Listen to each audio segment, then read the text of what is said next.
Hi, today I'm gonna show you how to make this Kumihimo disk. Let's get started.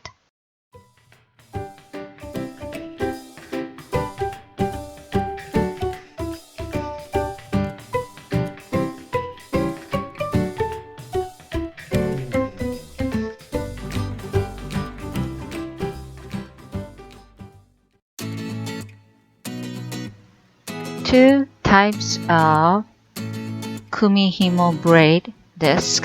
One is round one, as you can see. This is about the 4 inches diameter, round one.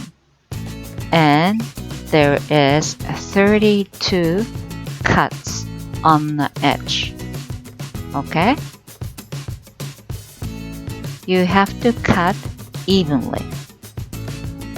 And you put number from 1 to 32. Okay?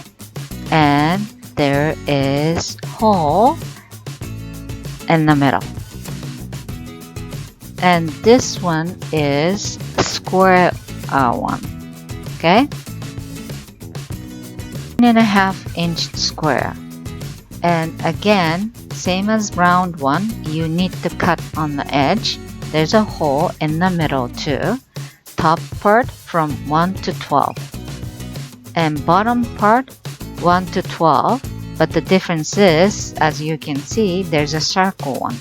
And right side from A to D, there's a circle A to D. And left side, just A, B, C, D.